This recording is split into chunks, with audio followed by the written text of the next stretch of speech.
Sydney, in Nova Scotia, forms the gateway and departure point for the car and passenger ferry to Newfoundland.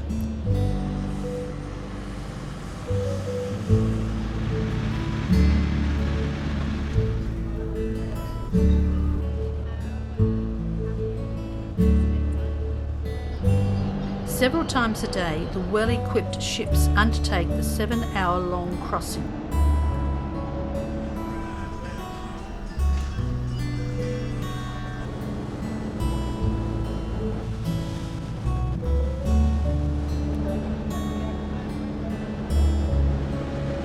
Anyone looking to get off the beaten track has come to the right place.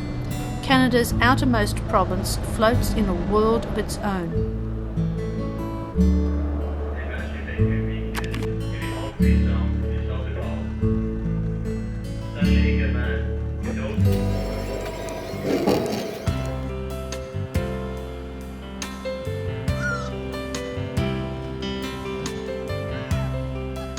It rains 15 days out of 30.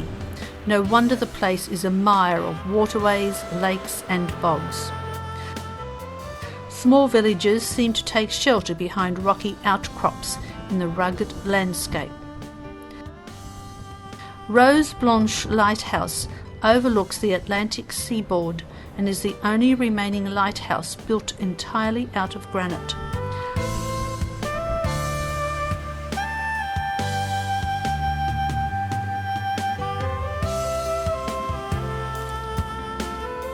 After a cold night, we enjoy breakfast and a hot cup of coffee.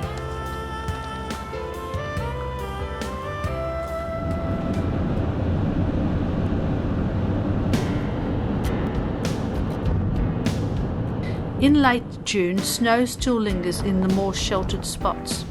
The temperature is accordingly about 7 degrees at night and 15 degrees during the day. Signs along the road sign warning of moose are plentiful. They sometimes can be spotted feeding on bushes along the roadside. However, they are frisky and all we usually see is their backsides disappearing in the thicket.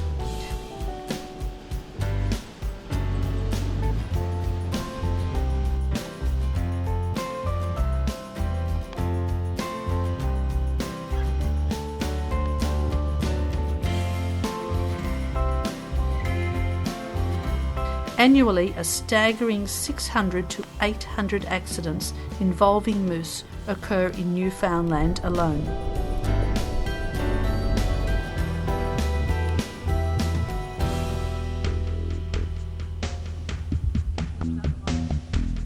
Almost half of Canada's landmass is covered by trees.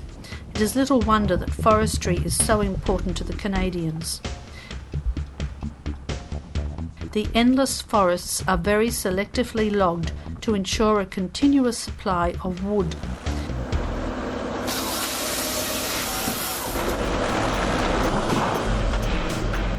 The timber industry forms a major source of wealth, and over 500,000 people are directly or indirectly employed by the sector. No other nation derives more net profit from the trade in forest products than Canada.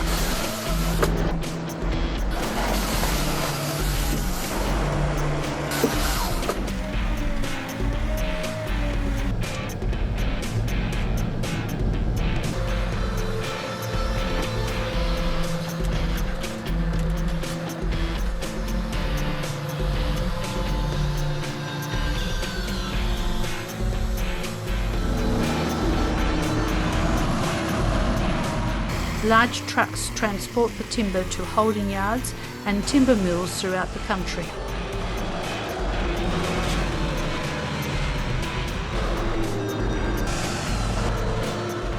The end product entails solid timber for the building industry,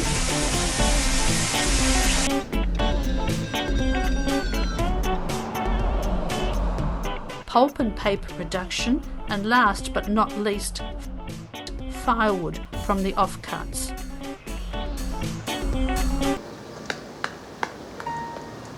Another woodworker in action is the woodpecker. Their drumming, reminiscent of construction machinery, can be heard up to a kilometre away.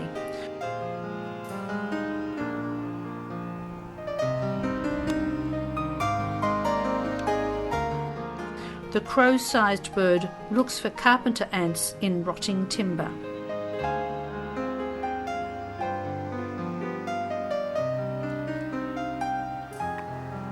After the long, hard winter experienced around here, nature celebrates with an abundance of flowers everywhere.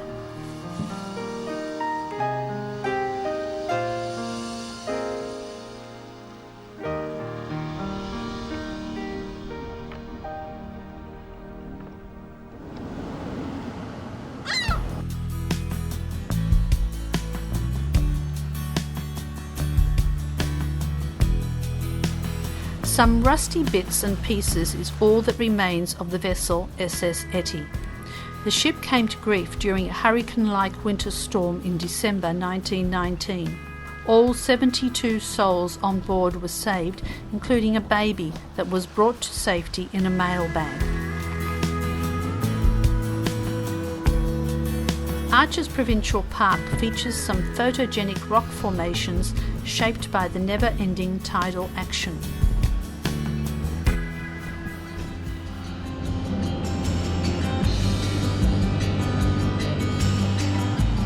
Along the Viking Trail on the western shore of Newfoundland, we noticed many large stacks of firewood.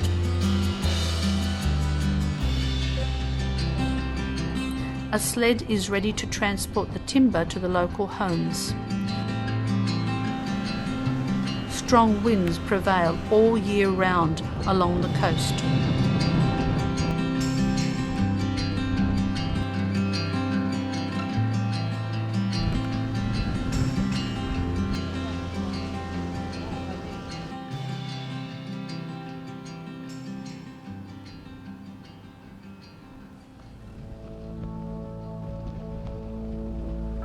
Despite the calendar spelling summer, there are still some reminders of the coldest seasons hanging around. In the far distance, we can make out some icebergs. To have a closer look, we head to the other side of the island, to the so-called Iceberg Alley. The glacial lumps floating south on the Labrador Current originate from glaciers in western Greenland.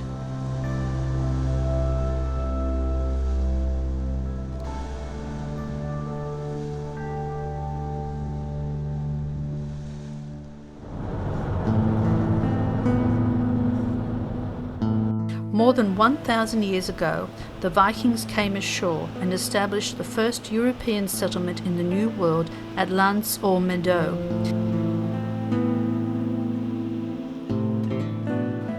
In the boat shed at Norstead sits the 54-foot long replica of a Viking ship. Okay. No, they got wool and like seal blubber back. The intrepid Norse crossed an ocean using only the most rudimentary nautical instruments.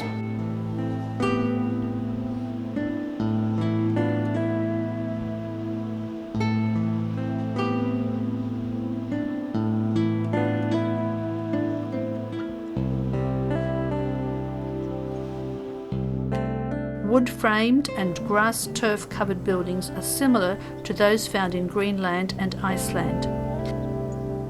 For a long time, Christianity and paganism existed happily side by side.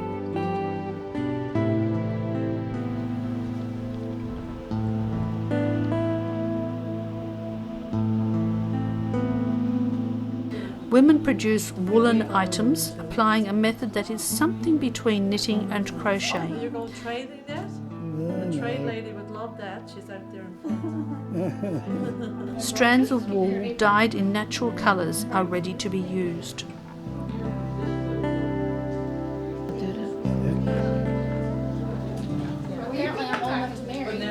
You're old enough to marry. Norstead replicates a Norse port of trade as it may have looked during the Viking era from 790 to 1066 AD. I'm meeting with someone. they would be dressed to the nines. I'm actually the trader's daughter. They would have traveled to a lot of different places trying to bring back things to the village, which then they would trade amongst themselves again. Vikings also cultivated vegetables, mainly root crops. Dozens of gardens flourish along the roadside. The soil here is better and the conditions more sheltered than along the seashore. Very few destinations in the world rival Newfoundland for angling. The salmon season peaks at the end of June and the rivers around here teem with the prized catch. Besides salmon, the iconic Atlantic lobster is also caught in these waters.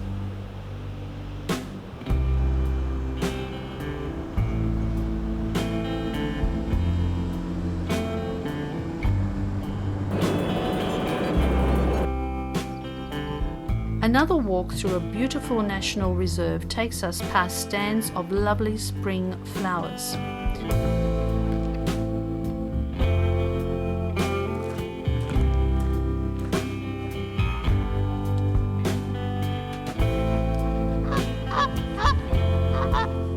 In the distance we can hear the honking of some geese.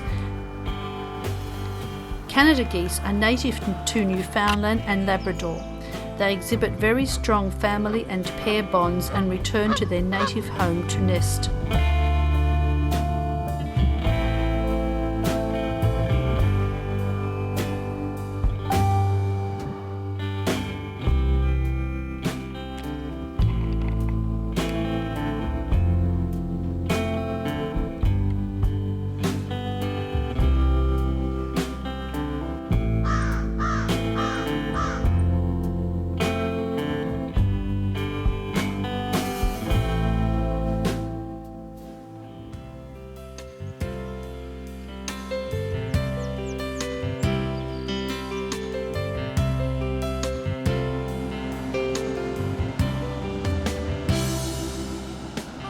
A restored suspension bridge leads to the abandoned village of Mancha, located on one of the best fishing coves in the province.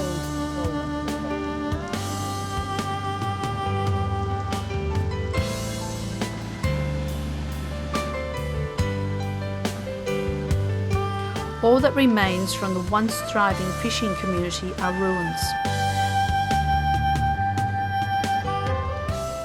The place was destroyed during a winter storm and subsequent monster tide in the mid-1900s.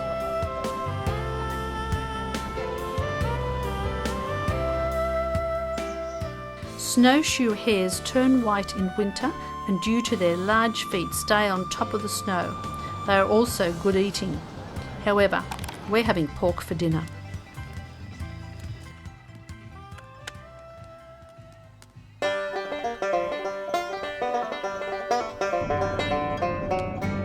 Another foggy morning finds us on the way to a puffin tour. The small fishing boat cruises to some outlying bird habitat.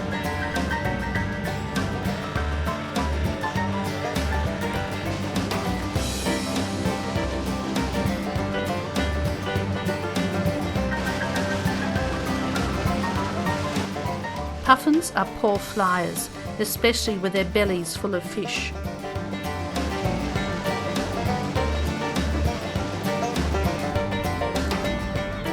Said to be the love child between a parrot and a penguin, it is the official bird of Newfoundland. They tend to spend most of their time swimming, diving and feeding, but come ashore for about 5 months to nest and raise their young.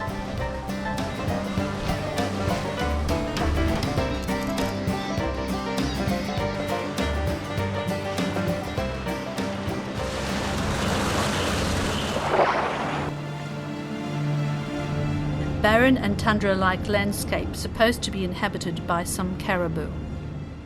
Due to unknown factors, the formerly large herds have dwindled dramatically over the last few years.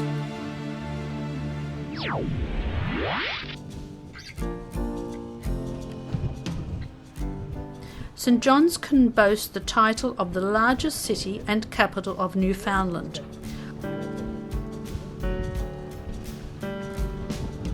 Iconic Cabot Tower on Signal Hill stands sentinel over both the harbour and the maze of small streets below. Founded in 1528, it used to be the World Trade Centre for salted cod, and for a long time had more millionaires per capita than any other city in North America. St.Johns is often described as looking like a mini San Francisco. This may be true, since here we also find jelly bean coloured rows of houses lining the sides of the steep hills. Like its counterpart, it is home to artists, musicians, and hip young denizens.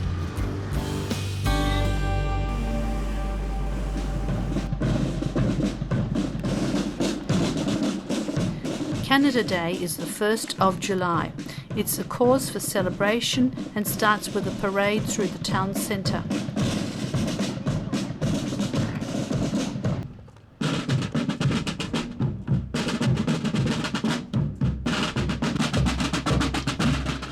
Signal Hill tattoo commemorates the final battle of the 7-Year War, which was fought right here. We are leaving St. Johns, the sound of the drums resonating like a ghostly echo from the distant past.